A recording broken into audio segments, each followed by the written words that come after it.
Nokia 108 2026 addition. যদিও এই ফোনটা গ্লোবালি লঞ্চ হয়েছিল 2025 সালে, তবে বাংলাদেশে এই ফোনটা অফিসিয়ালি লঞ্চ হয়েছে 2026 সালে। পৃথিবীর বিভিন্ন দেশে এই ফোনটা HMD 108 নামেও বিক্রি হচ্ছে। এর পিছনে মূল কারণ হলো নোকিয়া অনেক আগেই তাদের ফোন উৎপাদন টোটালি বন্ধ করে দিয়েছে। মূলত HMD গ্লোবাল 2017 সাল থেকে নোকিয়ার নাম ব্যবহার করে ফোন উৎপাদন করে আসছিল। তবে রিসেন্টলি HMD গ্লোবাল সিদ্ধান্ত নিয়েছে তারা নোকিয়া নামে ফোন মার্কেটে লঞ্চ করবে না, যার ফলে বর্তমানে যত স্মার্টফোন আপনারা দেখতে পারবেন সেখানে কোথাও নোকিয়ার নাম পাবেন না। HMD নামে তারা স্মার্টফোন মার্কেটে লঞ্চ করতেছে এবং ফিচার ফোন থেকেও ধীরে ধীরে তারা নোকিয়া নামটা সরিয়ে ফেলতেছে। এমন হবে হয়তোবা আগামী 1-2 বছর পরে আপনার নোকিয়া নামের কোনো ফোনই মার্কেটে পাবেন না। এই ফোনটা অর্থাৎ নোকিয়া 108 বর্তমান সময়ে নোকিয়ার সবচেয়ে কম দামি ফিচার ফোন বাংলাদেশের মার্কেটে। এই ফোনটার প্রাইস 2300 থেকে 2400 টাকা। এখন 2300 টাকায় এই ফোনটা আমাদের কি অফার করছে, এই ফোনটা ব্যবহার করে আপনি কি সেই নোকিয়ার ফিলিং পাবেন, নাকি HMD আপগ্রেডের নাম করে এই ফোনটাকে জঘন্য বানিয়ে দিয়েছে, HMD জাস্ট নোকিয়ার নাম ব্যবহার করে আমাদের কাছ থেকে অতিরিক্ত টাকা নিচ্ছে কিনা, সে সবকিছুই আমি জানাবো এই ভিডিওতে। তাই না টেনে পুরো ভিডিও সম্পূর্ণ দেখুন। চলুন আমরা ফটাফট আনবক্সিং করে ফেলি।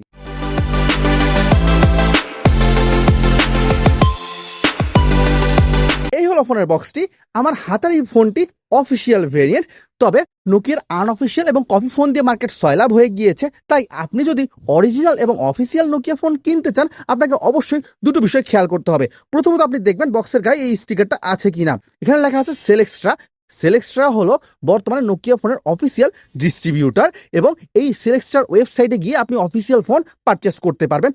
এবং দ্বিতীয় যে জিনিসটা আপনি খেয়াল করবেন সেটা হলো আপনার ফোনটা কোন দেশে তৈরি হয়েছে। আপনার ফোনটা যদি মেড ইন বাংলাদেশ হয়ে থাকে তাহলে আপনার ফোনটা অবশ্যই অরিজিনাল এবং অফিসিয়াল। বক্সের ভিতরে পেয়ে যাবেন 1000 mAh এর একটি স্ট্যান্ডার্ড ব্যাটারি। যদিও এই ব্যাটারিটা দেখতে এক্স্যাক্টলি BL5C ব্যাটারির মতো, তবে এটা কিন্তু BL5C নয়, এটা হচ্ছে BLL5K ব্যাটারি। ফোনটিকে চার্জ দেওয়ার জন্য বক্সের ভিতরে আপনি পেয়ে যাবেন 2.75 ওয়াটের একটি USB টাইপ B চার্জার।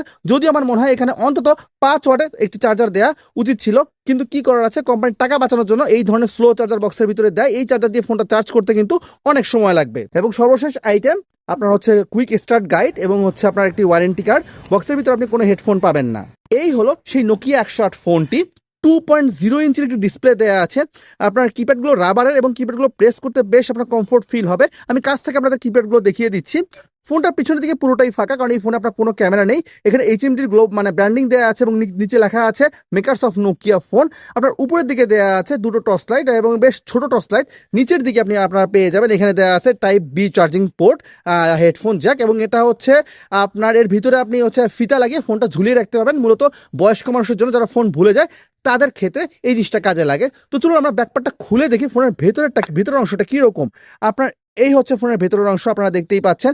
এই ফোনটাতে আপনারা এই দুটো মিনি সিম কার্ড ব্যবহার করতে পারবেন, অর্থাৎ দুটো বড় সিম কার্ড ব্যবহার করতে পারবেন। এটা হচ্ছে আপনার মেমোরি কার্ড স্লট, এটা আপনার এন্টিনা লাইন এবং ফাঁকা, এটা হচ্ছে আপনার ওয়ারেন্টি সিল। চলুন এবার আমরা ব্যাটারি লাগিয়ে ফোনটা চালু করে দেখি। চলুন দেখে নেই এর মেনুতে কি কি অপশন দেওয়া আছে। প্রথমে আপনি পেয়ে যাবেন কল লক, তারপরে এখানে দেওয়া আছে কন্ট্যাক্টস, তারপরে এখানে অ্যালার্ম ক্লক, এটা হচ্ছে রেডিও, এটা হচ্ছে messages, flash light, calculator, calendar, snake game. এখানে সেটিং, চলুন দেখি সেটিংয়ে কি কি অপশন দেওয়া আছে। এখানে আছে tone setting, display setting, profile setting, তারপরে টাইম সেটিং, কল সেটিং। চলুন দেখি কল সেটিংয়ে। হ্যাঁ, এই ফোনটাতে আপনি অটো কল রেকর্ডিং করতে পারবেন, এটা খুবই ভালো একটা বিষয়। আপনার এখানে আছে ফোন সেটিং, ফোন সেটিংয়ে কি কি আছে, language setting, start up setting, welcome note, আর এখানে পেছনে আছে security setting, go to setting, reset factory setting, আর কিছু দেওয়া নেই এইদিকে। পাশে রয়েছে ভয়েস রেকর্ডার, এটা একটা ভালো জিনিস যে আপনি ফোনটা দিয়ে ভয়েস রেকর্ড করতে পারবেন সরাসরি। এখানে আছে আপনার মিউজিক প্লেয়ার, ফাইল ম্যানেজার। চলুন দেখি এর ফোনের ফোন মেমোরি কত। এখানে ফোন মেমোরি মাত্র 34 KB। সো আপনি যে কোনো ধরনের মাল্টিমিডিয়া ফাংশন অ্যাক্সেস করতে চাইলে আপনাকে অবশ্যই আলাদা করে মেমোরি কার্ড ব্যবহার করতে হবে। আপনার এদিকে আরও আছে কিছু আজে বাজে গেমস। এই গেমসগুলো 2-3 বার ফ্রি খেলা যায়, তারপর টাকা দিয়ে কিনতে হয়। সো এই গেমসগুলো নিয়ে আমি কোনো কথাই বলবো না। এই ফোনটাকে আমি গত 10 দিন হলো আমার সেকেন্ডারি ডিভাইস হিসাবে ইউজ করছি।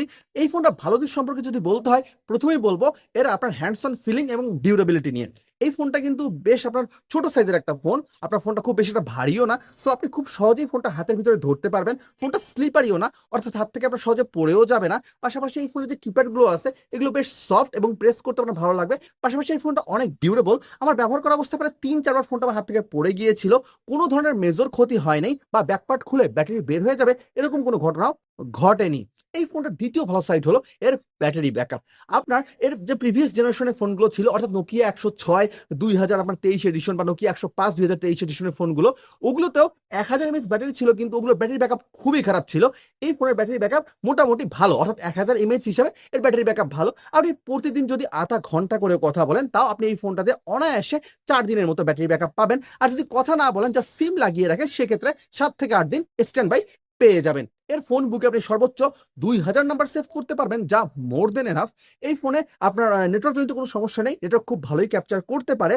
এই ফোনটার যে স্পিকারটা আছে এখান দিয়ে আপনি রিংটোন শুনতে কোনো প্রবলেম হবে না, রিংটোন অনেক জোরে শোনা যায় এবং আপনি যখন গান শুনবেন গানের কোয়ালিটিও বেশ ভালো, ফুল সাউন্ডে কোনো ডিস্টরশন করে না। এতক্ষণ তো শুনলেন এই ফোনের সব পজিটিভ সাইড, এবার জানুন এই ফোনের নেগেটিভ সাইড বা রিয়েল সাইড।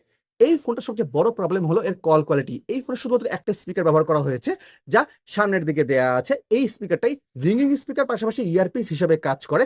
পেছনে কোনো স্পিকার দেয়া নেই বা নিচেও কোনো স্পিকার দেয়া নেই। এই স্পিকারটা দিয়ে আপনি রিংটোন বেশ জোরে শুনতে পারবেন, গানও ভালোই শুনতে পারবেন, কিন্তু আপনি যখন কথা বলবেন তখন বাঁধবে আসল বিপত্তি। এই ফোনটা দিয়ে কথা ক্লিয়ারলি শোনা যায় না, কথা জোরে শোনা যায় কিন্তু ক্লিয়ারলি শোনা যায় না, অর্থাৎ আপনি ভয়েস ক্লিয়ারলি বুঝতে পারবেন না। আমার প্রথমে মনে হয়েছিল হয়তো এটা নেটওয়ার্ক ইস্যু, সো আমি বিভিন্ন সিম চেঞ্জ করে দেখেছি, সকল ক্ষেত্রেই একই ধরনের প্রবলেম পেয়েছি। নট ইভেন আমি বিভিন্ন জায়গায় কথা বলে দেখেছি, অর্থাৎ গ্যাঞ্জামের ভিতরেও যে অবস্থা, ঘরের ভিতরেও ওই অবস্থা। বিশেষ করে আপনি যখন বাইরে থাকবেন, গ্যাঞ্জামের ভিতরে থাকবেন, তখন কিন্তু কথা একেবারেই শোনা যায় না। খুবই বিরক্তিকর একটা অনুভূতি হয়েছে এই ফোনটা দিয়ে কথা বলার সময় আমার। সো এই ফোনটা যে মেইন পারপাস অর্থাৎ কথা শোনা, সেই ক্ষেত্রে এই ফোনটা টোটালি ফেইল করে। পাশাপাশি এই ফোনে কিন্তু কোনো ব্লুটুথ নেই। আপনি ছোটখাটো ফাইল শেয়ারিং করতে চাইলেও মেমোরি কার্ড খুলে আপনাকে পিসি থেকে আপনার দেখা যাবে যে কন্টেন্ট নিতে হবে, এটাও একটা বেশ আপনার হ্যাজার্ড। পাশাপাশি এই ফোনটাতে কোনো ব্ল্যাক লিস্ট নেই। আসলে নোকিয়ার কোনো ফোনে ব্ল্যাক লিস্ট থাকে না, সেখানে স্ক্রিন লিস্ট থাকে, সেটা আসলে ওইভাবে কাজে দেয় না।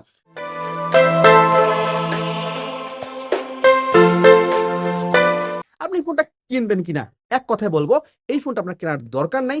এই ফোনটা তার নামের সাথে অর্থাৎ নোকিয়া ব্র্যান্ডের সাথে জাস্টিফাইড করে না। নোকিয়া ব্র্যান্ডের ফোন এত বাজে কথা শোনা যায়, এটা আমি কখনোই মেনে নিতে পারবো না। আপনি যদি একান্তই কিনতে চান 1400-1500 টাকা দিয়ে একটা সিম্ফনি মোবাইল কিনুন, তাও এই ফোন থেকে আপনি ভালো কথা শুনতে পারবেন। তো বন্ধুরা, আমার এই রিভিউটা আপনার কেমন লাগলো অবশ্যই কমেন্ট বক্সে জানাবেন, লাইক দিবেন, চ্যানেলটা সাবস্ক্রাইব করবেন এবং আপনাদের মধ্যে কেউ যদি এই ফোনটা ব্যবহার করেন তাহলে আপনার ইউজার এক্সপিরিয়েন্সটাও আমার কমেন্ট বক্সে শেয়ার করবেন। দেখা হচ্ছে পরবর্তী কোনো ভিডিওতে, ততক্ষণ পর্যন্ত ভালো থাকুন। আল্লাহ হাফেজ।